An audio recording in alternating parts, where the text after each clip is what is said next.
Olá, boa noite. Seja bem-vinda, bem-vindo e bem-vinde ao Sinapse CL desta sexta-feira. Sim, sextou, dia 22 de dezembro de 2023, César.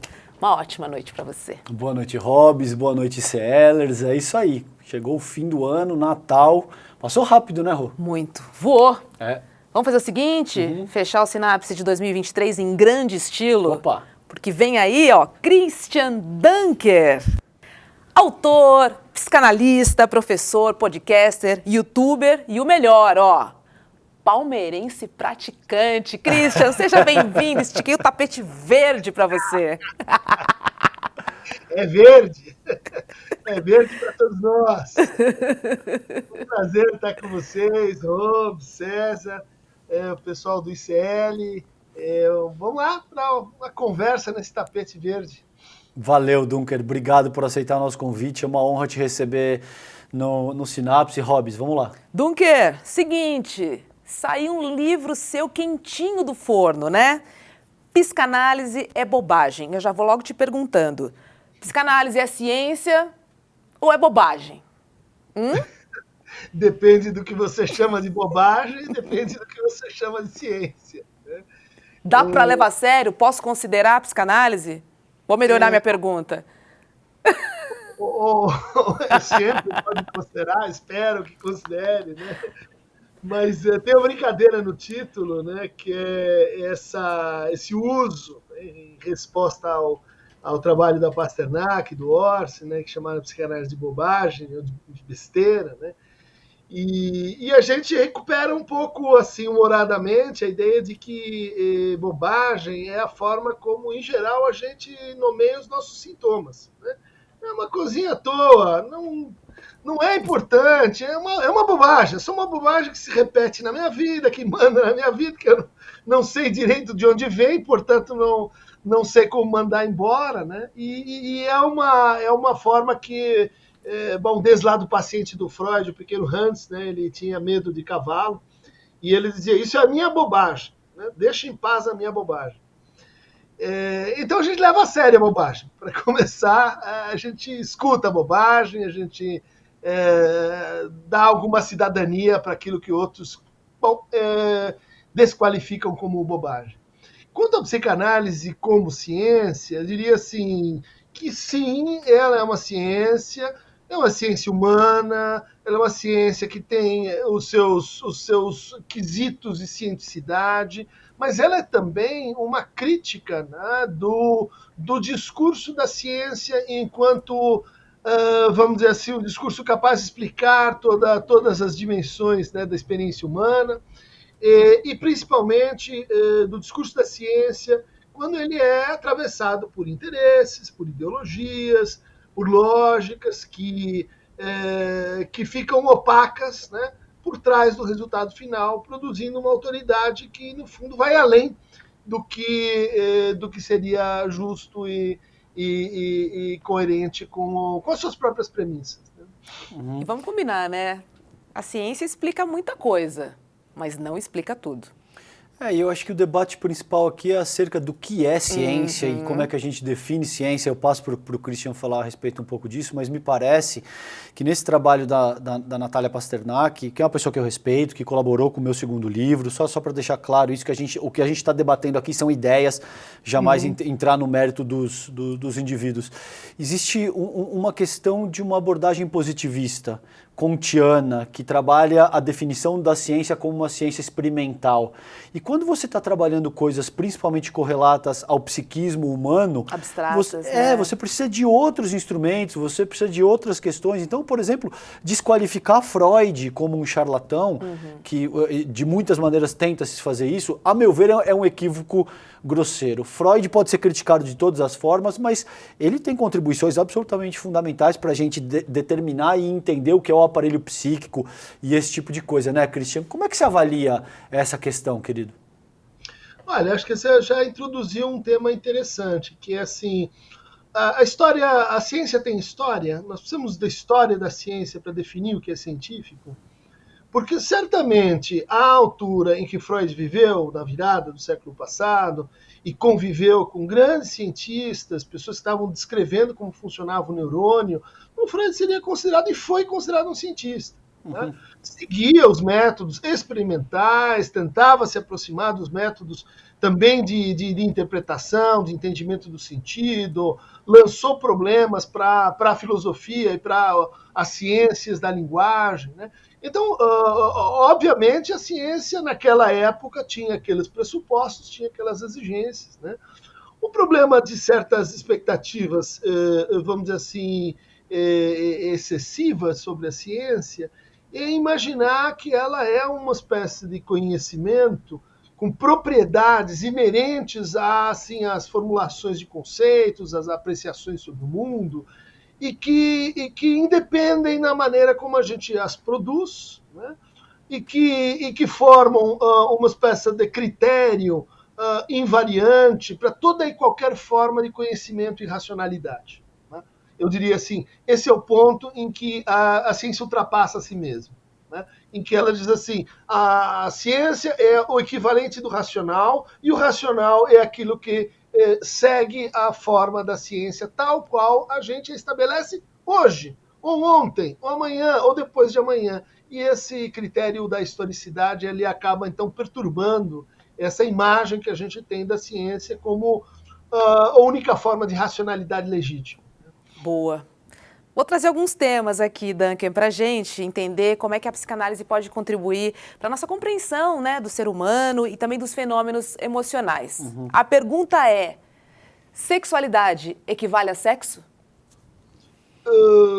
Não, de forma nenhuma para a psicanálise, principalmente se a gente entender o sexo como sexo genital, como referido à penetração, como suposto entre duas pessoas de gêneros diferentes, de sexos diferentes. Né? Esse é um entendimento que a psicanálise justamente veio a questionar. Né? Uma das contribuições mais importantes, e de novo a gente precisa recorrer à história para perceber isso, né? Foi essa ideia de que a sexualidade ela tem que ver com prazer. Ou seja, todas as modalidades, todas as economias, todas as trocas, né, que produzem, que rebaixam, que intensificam o prazer, cabem no campo da sexualidade. Tá? Segundo ponto é que a sexualidade, então, ela vai passar por aquilo que a gente chama assim de corporal, né, as nossas zonas erógenas, como diria o Freud, mas ela vai ser também algo que depende sumamente das nossas fantasias, das nossas palavras, daquilo que a gente produz como sentido e interpretação sobre o mundo. A sexualidade ela não tem uma finalidade reprodutiva, ela tem e gera uma série de problemas, né, que estão muito além daquela simplificação básica, né, em que a gente vai discutir o sexo como um predicado da espécie necessário para que ela continue e assim por diante. Né? Essa libertação da sexualidade em relação ao sexo é uma tarefa, um ganho, um avanço para o qual Freud contribuiu. Não sei para vocês. Para mim, as preliminares são muito mais interessantes Claro. do que o que vem depois. Exatamente por isso. Claro. E acho que é um conjunto, né? E de muitas maneiras a gente tem uma certa dificuldade de trabalhar esses temas, principalmente homens, viu, Rô? Porque remete, a expressão da virilidade remete a uma categoria que te constitui. Então toda vez que você precisa trabalhar com questões correlatas a sexo, isso é super difícil para os homens, a gente fica super sensível. Entre vocês também?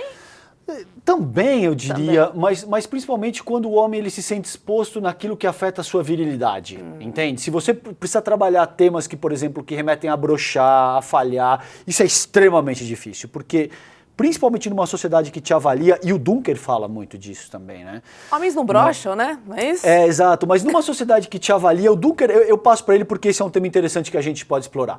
Num modelo de sociabilidade que te avalia através da tua performance o tempo todo, que te compreende como mercadoria o tempo todo, é óbvio que você não tem margem para lidar com as tuas falhas, com as tuas fraquezas, e é óbvio que ao não poder entrar em contato com isso, você também tem muito mais problema para elaborar as tuas dores, o teu sofrimento e crescer com base no uso da tua experiência, né, Christian? Gostaria que você falasse um pouco. Isso tem a ver com o próprio modelo de sociabilidade que o capitalismo, que a sociedade atual organiza, inclusive, né? Uhum. E em vários níveis, né, César? A gente pode dizer assim, no nível de restrição de prazeres, né? Então, prazeres anais para um homem, não. Isso rebaixa a masculinidade dele. Sim. Né? Prazeres passivos, isso não. A masculinidade está associada com ser ativo. E veja como isso produz hierarquia. Né? Então, o outro ou a outra tem que estar numa posição passiva. E essa passividade vai, então, justificar ou ensejar dominação, formas de poder, formas de reconhecimento específicas, que vão aprisionar as subjetividades em modelos, em esquemas de uso dos prazeres, que, no fundo, serão assim nocivos para todo mundo. Né? É o que o Freud, o que a psicanálise chama de recalcamento ou de repressão.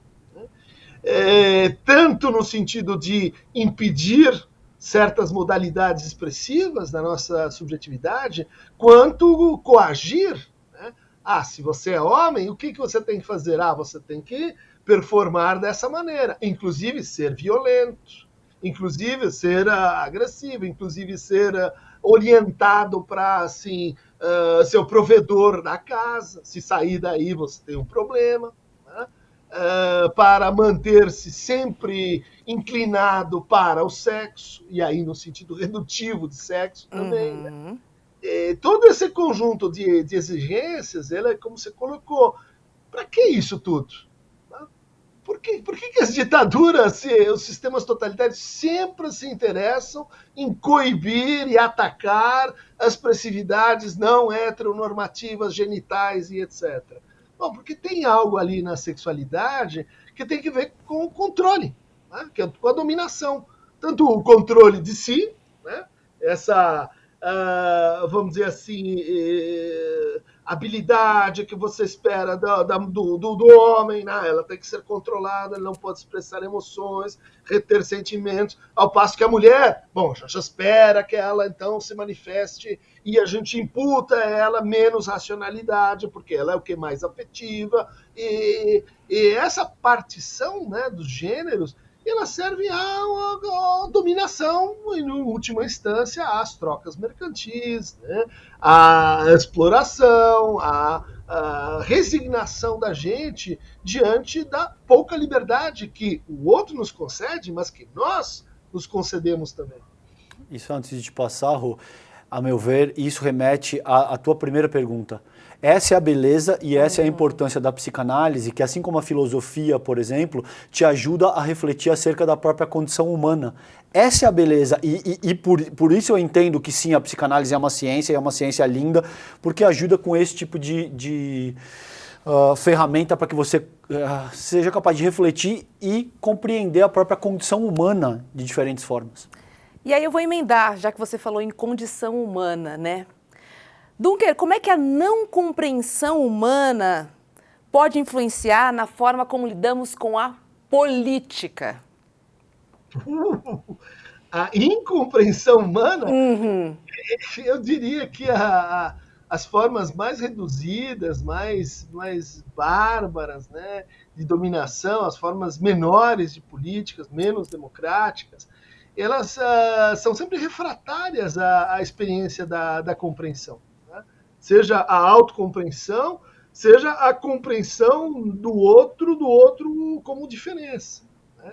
É o impulso a homogeneizar, o impulso a tratar, vamos dizer assim, a igualdade como um princípio, vamos dizer assim, de mesmidade e de uniformidade, que produz compreensões meramente narcísicas e especulares, né? Então, se eu não vejo no outro alguém que tem os mesmos valores que eu, tem a mesma visão de mundo que eu, que se orienta pelos mesmos interesses, o outro é imediatamente ou um adversário ou um inimigo.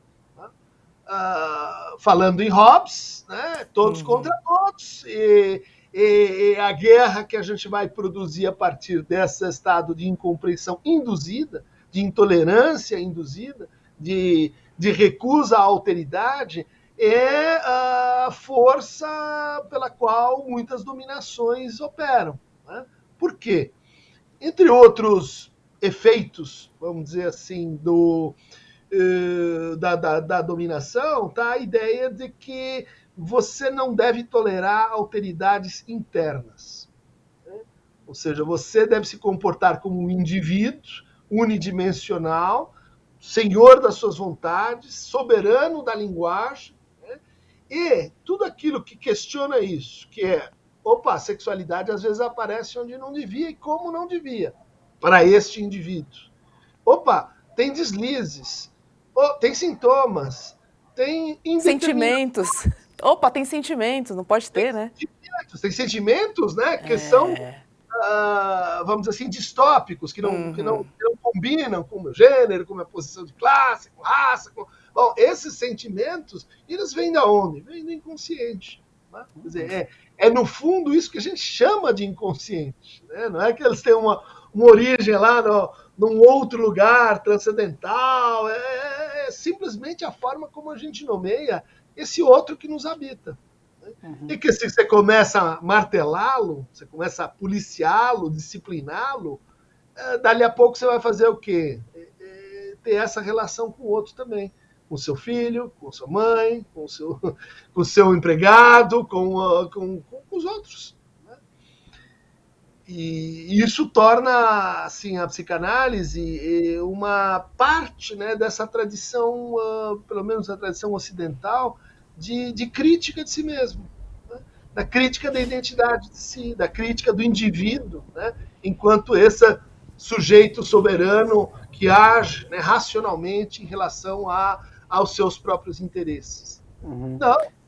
Ele não age assim, ainda que você quisesse, ainda que você sonhasse que deveria ser assim.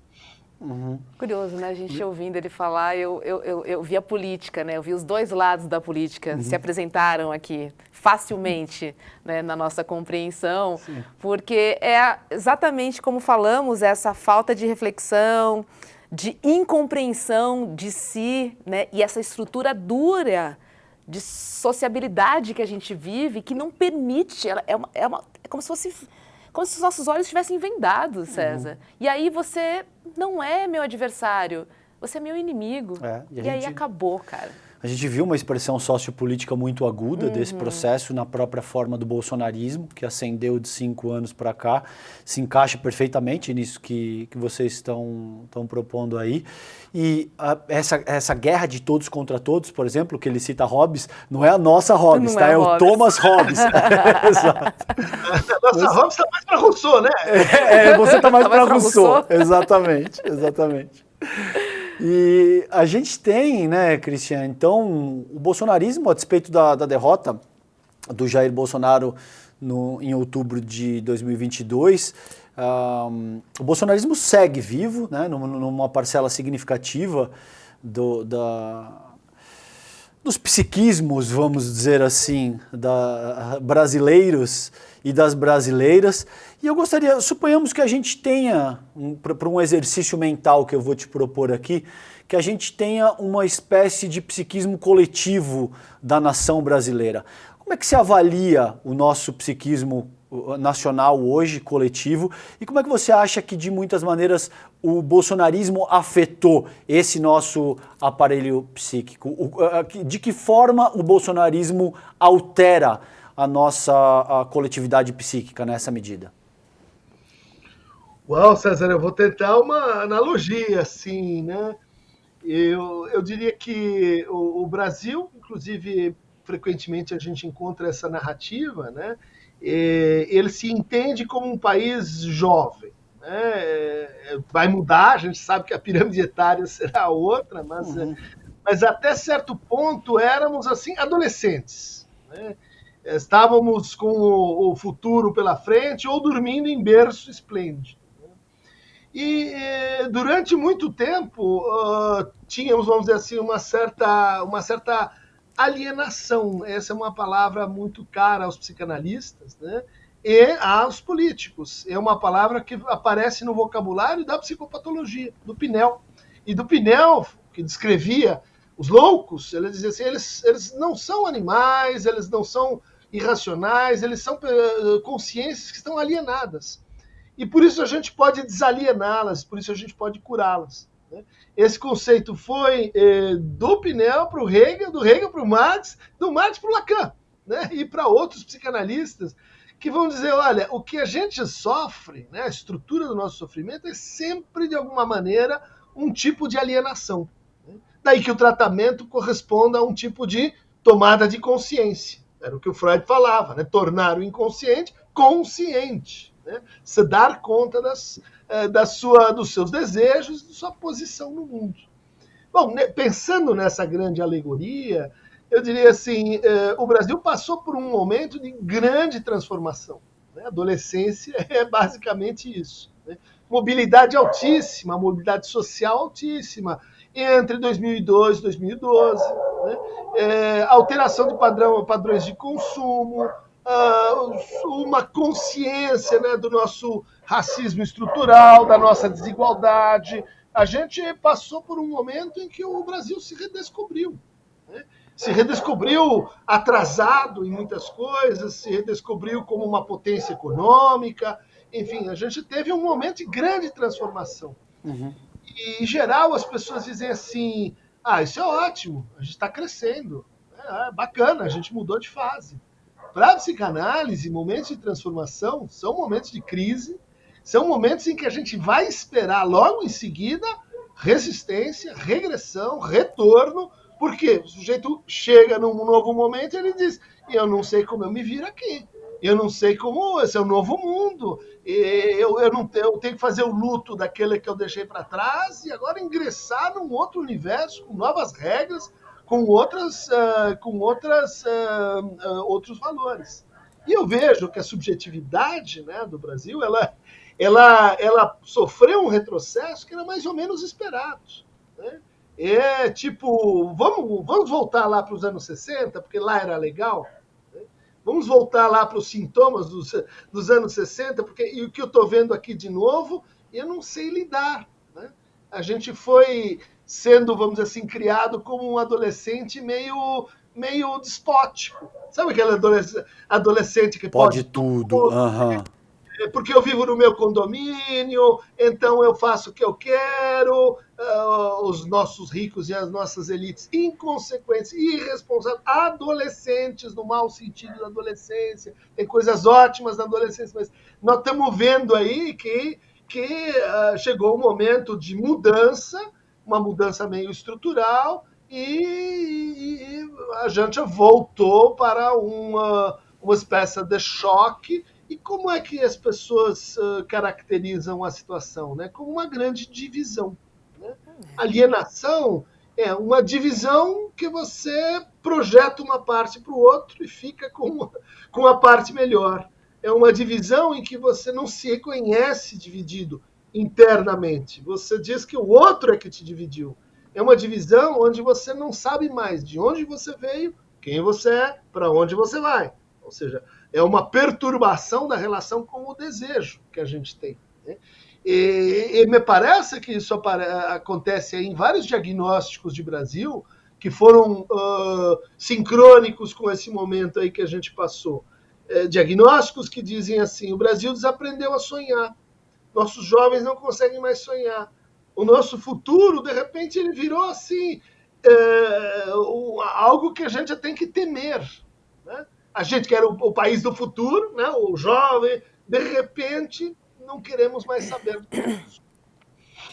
Falamos bastante da relação do homem com o homem, do homem com a mulher, whatever, como preferirem, né, aí no chat.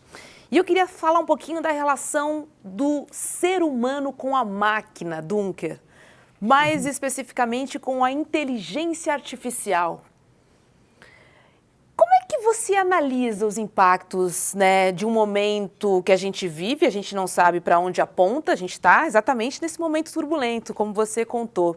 Mas a gente já pode pescar algumas coisas aí do que aponta, né, esse futuro com a inserção da inteligência artificial.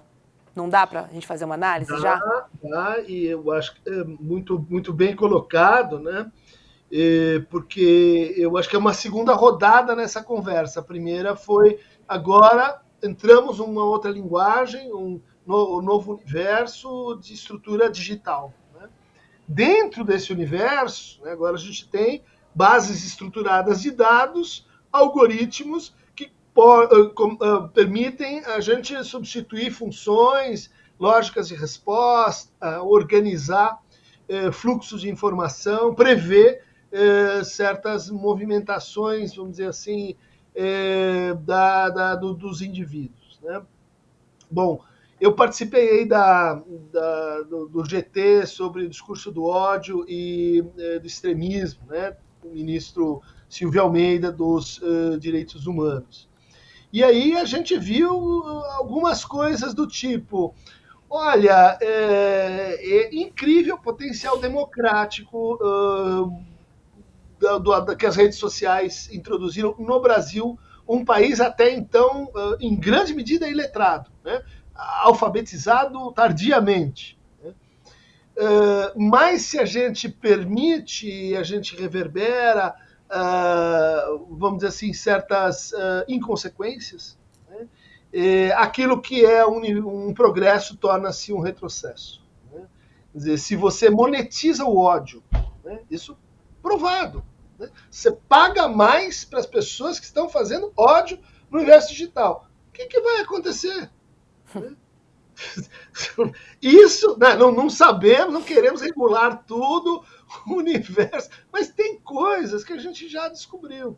Né? Isso não pode. Né? Entrega para o usuário a possibilidade de ofender o outro com um perfil falso ou anônimo.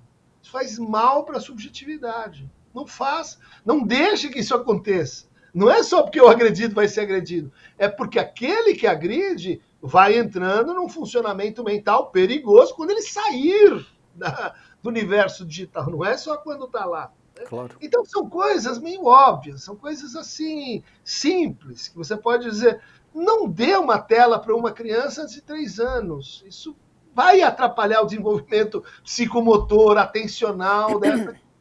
Né? Agora que a gente tem essa experiência, eu acho que dá para dizer algo em relação à inteligência artificial. Né? Quer dizer, quer pôr inteligência artificial? Eu quero transparência no algoritmo. Eu quero poder dizer, recompor por que essa inteligência está funcionando e está reconhecendo pessoas desse jeito, quais são os padrões que eu tenho aqui na inteligência que está se formando. Né? Mesmo assim, a gente não vai conseguir percorrer todo o caminho, mas eu quero ter um mapa. Eu quero saber. Isso é o quê? Uma brutal alienação a que a gente está exposto hoje.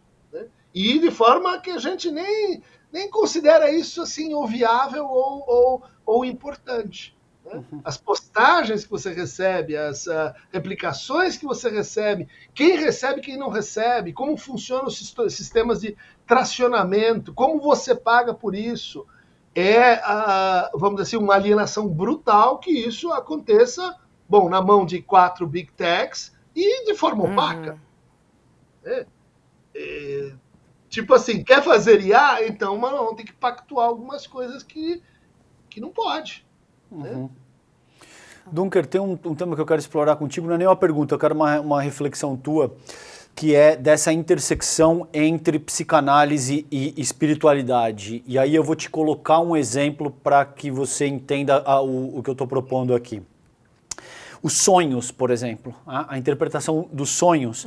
Se você parte de uma perspectiva mais espiritualista, por exemplo, você tende a acreditar que o teu espírito, por exemplo, está mais parecido com o estado que os espíritas chamam de erraticidade, que você sai do corpo, que você vivencia experiências, que você interage com outros espíritos. Se você parte mais da questão da psicanálise, você tende a acreditar que os sonhos são uma expressão daquilo que você não conseguiu elaborar enquanto você está acordado, das suas angústias, etc. e tal.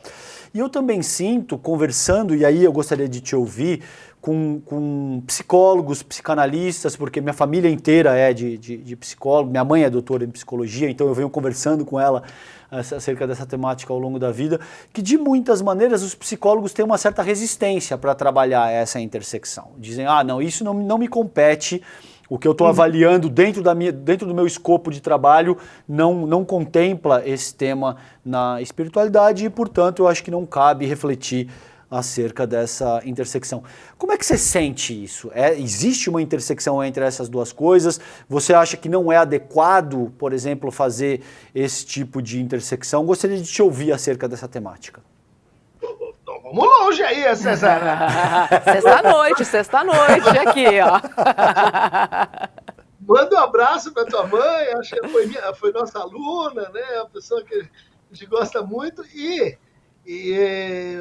Vamos começar com o Pierre Bourdieu, que vocês conhecem, é um sociólogo, e que usou uma expressão muito interessante para designar os 30 primeiros anos, ou os 20 primeiros anos do século passado em termos de psicopatologia. Ele falava na síndrome de Janet. Pierre Janet era um psicólogo francês que fez um amplo estudo chamado da angústia ao êxtase, com pacientes que sofriam estigmas de Cristo, que sangravam um lugar onde o Cristo tinha sangrado, que tinham experiências corporais muito assim diferentes do ponto de vista da resistência à dor, do ponto de vista do sono, do ponto de vista de alteração de consciência. E ela foi lá, 3 volumes, e disse, isso tudo são manifestações histéricas. Né? O Bourdieu diz, certo, mas isso está a serviço da fundação de uma nova disciplina, que é a psiquiatria, que é a psicologia clínica, que é também a psicanálise. Ou seja, ela nasce da interpretação de que nosso sofrimento psíquico ela tem uma razão natural, de que os tratamentos mágico-religiosos elas pertencem ao passado e que, portanto, a gente teve um ganho de ciência aí. Então, muitos psicanalistas, psicólogos, eles vão estabelecer uma linha de separação muito clara. Só que, ao mesmo tempo, começam a surgir inquietações que dizem assim, talvez as coisas não sejam exatamente assim. Né? Por quê? Porque os fenômenos de linhagem mágico-religiosa, eles de fato interferem no progresso, por exemplo, ou no diagnóstico de transtornos mentais. Né? Tem uma pesquisa célebre de 1966 que mostrou que o seu prognóstico, tendo esquizofrenia, é muito melhor se você mora na Tanzânia, na África, Moçambique, do que se você mora em Nova York, Londres ou Austrália. Sim. Né? Mas devia ser o contrário. Né? Não, por quê? Porque dentro daquilo que a gente chama as tradições mágico-religiosas, você tem integração comunitária, descrição de narrativas que conciliam você com o antepassado. Você tem uma série de coisas que, às vezes, você não consegue fazer com uma psicoterapia 1 a 1, lembrando e falando com uma pessoa. Né? Surgiu, então, César, uma espécie de pax romana. Né? Não patologizarás fenômenos religiosos. Né? Então, se aquilo acontece num terreiro, se aquilo acontece numa mesa branca, se aquilo acontece dentro de uma missa, se você é Caterina de Siena, que comia luz, se você é Marguerite Porete, que tinha visões e falava diretamente com Deus no século XIII, isso aí não é loucura, isso aí é um fenômeno religioso. Então, se caminhou para uma separação um pouco artificial e que eu acho que agora a gente está podendo olhar melhor para essas para esses dois fenômenos, né, e nos entender também como parte de um processo social, né, ligado ao indivíduo como valor, à ascensão da modernidade, etc., e entender que as formas religiosas elas compõem ilusões importantes, mas elas se constituem de mitos que têm serventia muitas vezes para a subjetividade, elas se constituem de ritos que interessam, a gente decompõe a religião. Né? O que a gente chama de religião é muita coisa junto, é história, é cultura, dominação, é política, dizia Spinoza, né? E também você usou uma palavra cara, né, às discussões contemporâneas, né, que é a espiritualidade. Né? Tem uma frase do Foucault, né, insuspeito, que diz assim: na tradição do Ocidente, só a psicanálise e Heidegger se interessaram e se inscrevem na relação do sujeito com a verdade, nessa tradição chamada da espiritualidade. A espiritualidade, para ele, não quer dizer necessariamente religião, mas quer dizer assim, o que você precisa transformar em si para poder dizer uma verdade sobre o seu desejo. Uhum. Posso complementar uma? Curiosa, né? Muito.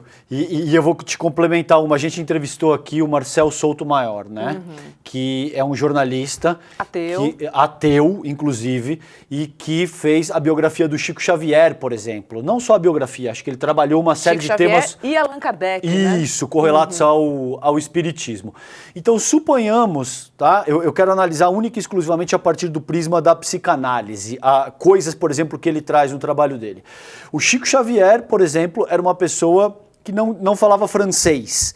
E é uma pessoa que cresce numa cidade do interior de Minas Gerais, se eu não me engano, e que de repente aparece escrevendo, ele dizia receber um espírito, e aparece escrevendo fluentemente em francês, e não só num idioma que ele não dominava, mas com um estilo muito peculiar do século XVI ou do século XVII. Isso foi o que o Marcel Souto-Maior, por exemplo, nos relatou. A gente o entrevistou aqui nesse programa, Dunker. Como é que você avalia, qual que seria a tua possível explicação através da psicanálise para um fenômeno dessa natureza? Paredão! Desculpa fazer isso contigo na sexta-feira, cara. Eu responderia um enigma com outro enigma. Tá. Que é o seguinte, na década de 10, um fundador da ciência da linguagem, né, estruturalista chamado Ferdinand de Saussure, e um psicólogo chamado Florian, se não me engano, foram chamados para entender o fenômeno de uma mulher que dizia que ela falava sânscrito, húngaro e marciano. E essa pessoa nunca tinha tido contato com a Índia, muito menos com a Hungria e etc. Né? E eles foram chamar um linguista para ver se aquilo era sânscrito. E, para surpresa de todo mundo, era. Né? Ou seja, uma mulher na Suíça, nos anos 10, de uma família simples, não sabia como que era possível que ela falasse uma língua sagrada, complexa, do Oriente, etc. E daí foram pesquisar e descobriram que na sua infância ela tinha tido uma babá húngara, né? E que, portanto, aquilo tinha se fixado em algum lugar nela, e ela inferiu o uso, a gramática, né, que é uma língua muito difícil, o húngaro, e, portanto, ela falava húngaro. O francês, o marciano, era uma mistura, né, de francês, arcaico, antigo, ou seja, era uma pessoa que tinha uma sensibilidade incrível para a linguagem. Né? Bom, restou o hindu, né? o sânscrito. E aí, pô, mas como é que isso vai acontecer?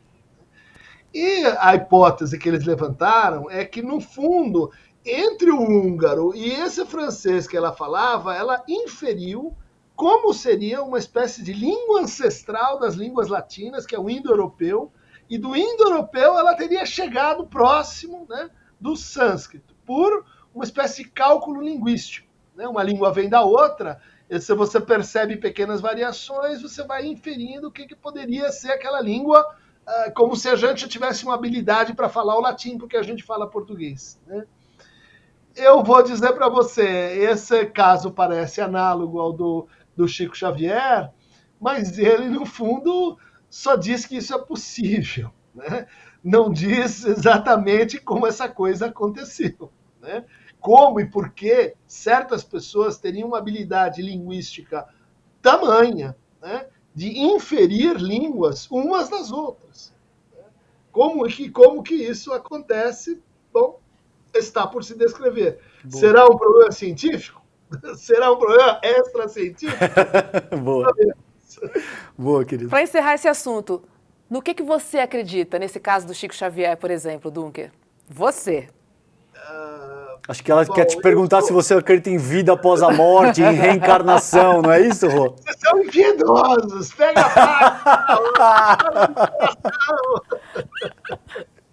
Tem que fazer jus ao nome do programa, Dunker, é Sinapse, poxa. Exato. Olha, eu sou, desde a adolescência, fascinado por problemas teológicos, li bastante sobre a história das religiões, né? E quando me perguntam sobre isso, eu digo assim, essa pergunta ela é tão fascinante que a resposta talvez não me interesse muito. Se eu acredito ou não, eu já vi coisas incríveis, as pessoas falando, coincidências, como essa que você descreveu, e eu prefiro assim, guardar assim, uma reserva. Eu não diria que eu sou exatamente um ateu, não tenho uma crença teológica religiosa constituída, mas talvez gosto do Deus dos filósofos, né? Eu gosto do Deus como um problema para os humanos. Isso é profundamente humano, se perguntar, saber se sim, se não, isso para mim é mais interessante do que se existe ou não. Bacana, bacana. Dunker, obrigada, viu? Foi um prazerzaço conversar passou com você. Tão rápido. O programa passa muito rápido. Toda vez que a conversa é muito gostosa, que a gente aprende demais, passa rápido. Fica a impressão de que, nossa, voou o tempo, né? Exatamente. Queria agradecer ao seu livro, recebi hoje, com dedicatória. Obrigada, muito obrigada. Um Feliz Natal e um Ano Novo incrível para você e para toda a sua família, viu? Olha, terminando a última pergunta, se você faz árvore, troca presente, diz Feliz Natal no fim de uma entrevista, você pode dizer que não acredita, mas você pratica Deus, entendeu? Boa. Você pratica Papai Noel, você pratica, enfim, aniversário de Jesus. Isso está aqui entre nós. Sim, ótimo Ficou ponto. bem claro agora, né? Um abraço, querido. Obrigado, Dunker. Que prazer te receber, meu irmão. Um beijo grande. Um beijo, boa noite para você. Bom Natal, hein? Valeu, Feliz Natal, irmão. Tchau, tchau. Boas entradas. Obrigado. Boas entradas. É isso, César. Nosso último programa do ano. Você viu? Olha só. Que parceria longa que a gente teve esse ano e produtiva, né? Produtiva demais. Minha parceirinha Hobbes de Muito luta. bom. Valeu, obrigado por tudo. Obrigado vocês também que nos acompanharam ao longo desse ano.